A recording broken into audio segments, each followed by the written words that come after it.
Well, hello guys, my name is Daniel and in this video I'll show you how to properly cut and propagate yucca palms. Well, all the palms you see in the background are palms that I propagated myself. The large one I inherited from my grandmother, so you can imagine that I was quite a bit nervous when I first took a saw cut of a branch to pot it in the earth.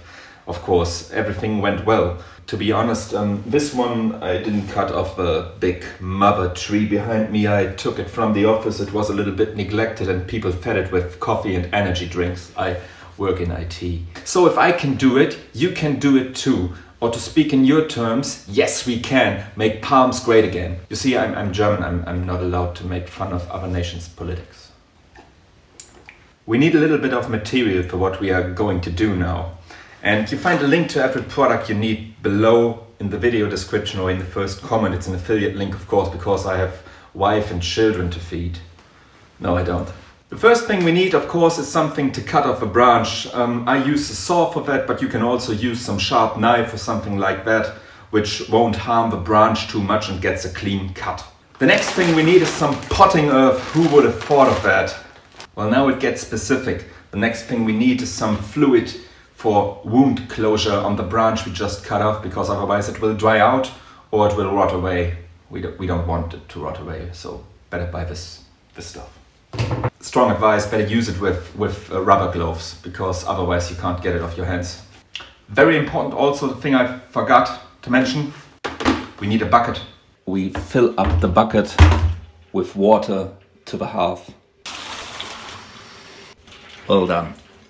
The next thing we are now going to do is to cut off a branch that we want to pot in the earth to propagate our palms. So I'll take this one here and I'll just take the saw and I'll cut it here so that there is enough space for the palm to be away from the earth, away from the water later, so that the leaves itself don't stay in the water and rot away. After we cut off the branch, it is extremely vital that we keep the place where we cut the branch very clean. So don't touch it. The branch we just cut off, we now place in the bucket with the water so it can build some roots. Just make sure that the leaves are outside of the water. We keep it in here for about 3 to 7 days. It depends on how fast our palm develops roots. Just take a look at the end of the branch where we cut it off. And if there are roots with about ½ an inch length, then everything is fine, and then we can repot the palm into pottery earth. Now don't forget to put on your rubber gloves, because otherwise you will have everything on your hands. You don't want that. And now we will take this wound closure material to close the wound on the branch here.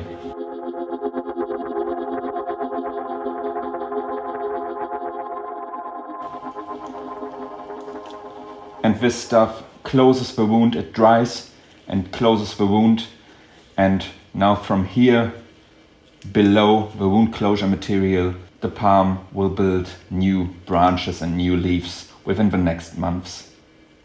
When your baby palm finally started to grow some roots, when you put in the pottery earth, take your roots grown palm and put it in there, so that the roots can develop in the earth. Now you might wonder, what is that guy doing there? Yucca palms used to grow very weird, but with time I know that this piece here, which now shows in the opposite direction, not like plants grow, will grow back up and will be a normal palm. So don't mind if you have any weird forms of your palms. You can pot them in with the branch standing upright, and then the rest will develop over time. So now give your palm a little time to grow and find a new home, and give your other palm a chance to grow new leaves. This will happen sooner as you think, normally in about a month from first cutting off the branch. So I hope your palms will prosper and grow, and if you like the video and you like my shitty humor, then give it a like and subscribe to my channel. Have a nice day.